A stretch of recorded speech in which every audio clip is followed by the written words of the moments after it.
Bonjour et bienvenue à ce message lumière de la famille Myriam. Nous sommes déjà dans la deuxième semaine du carême. J'espère que tu vas bien, que ça avance bien. Et si ça ne va pas bien, ne t'en fais pas. C'est toujours l'heure de recommencer son histoire d'amour avec le Seigneur. Aujourd'hui, dans l'évangile de Saint Matthieu, Jésus nous dit, dans ce temps-là, Jésus disait à ses disciples, demandez, on vous donnera. Cherchez, vous trouverez.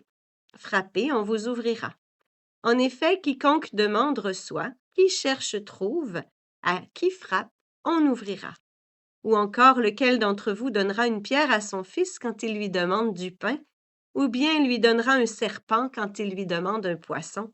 Si donc vous, qui êtes mauvais, vous savez donner de bonnes choses à vos enfants, combien plus votre Père qui est aux cieux donnera-t-il de bonnes choses à ceux qui les lui demandent? Donc, tout ce que vous voudriez que les autres fassent pour vous, faites-le pour eux vous aussi. Voilà ce que disent la loi et les prophètes.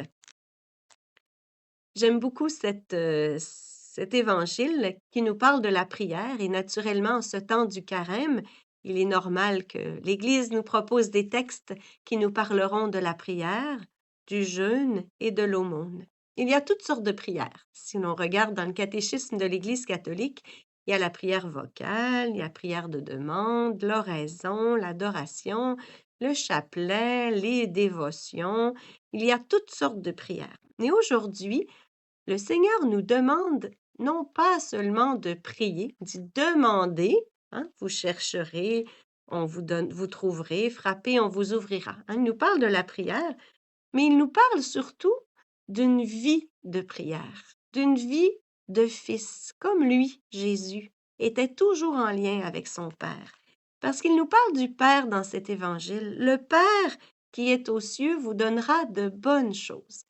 Et ça me faisait penser à ce qu'on appelle à la famille Myriam l'expérience de providence, c'est-à-dire cette vie confiante de fils envers Dieu son Père qui est agissant pour faire sa famille. Quand Dieu nous donne quelque chose, c'est parce qu'il veut nous aider à réaliser son projet d'amour qui est la communion vécue en famille. Pour faire une expérience de providence, pour expérimenter Dieu comme Père, bien, ça nous prend un vrai besoin. Hein? Je peux bien avoir besoin d'une nouvelle pièce pour faire un nouveau dressing, mais j'ai déjà un dressing rempli. Hein, on comprend, un vrai besoin. Avoir fait tous mes efforts, comme si tout dépendait de moi, en sachant que tout dépend de Dieu. Je dois faire mes efforts. C'est pas, j'attends pas que ça me tombe du ciel. Avoir fait tous mes pardons, ça, c'est la charité, et prier comme un fils, avoir confiance, s'abandonner, hein, vouloir réaliser le projet de Dieu.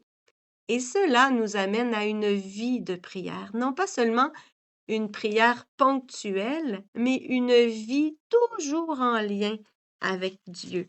Et cela, je trouve que c'est le plus beau cadeau de la prière, c'est de nous non pas de seulement nous mettre en lien avec le Seigneur, mais nous garder constamment en lien avec lui, là où la confiance est la plus grande, où je suis capable de dire au Seigneur que je l'aime, que je veux travailler pour son règne, que je veux accomplir sa volonté et que je lui fais confiance par-dessus tout, que j'accueille sa miséricorde humblement chaque jour. Saint Thomas d'Aquin dit prier Dieu nous rend aussitôt familiers de Dieu. Puisque notre âme s'élève vers lui, s'entretient affectueusement avec lui et l'adore en esprit et en vérité. Et ainsi, en cette amitié familière avec Dieu que produit la prière, s'ouvre la voie pour une prière plus confiante encore. C'est pourquoi, dans la prière adressée à Dieu, l'assiduité ou l'insistance dans la demande n'est pas inopportune. Au contraire, c'est agréable à Dieu, car il faut toujours prier, dit l'Évangile, sans jamais se décourager.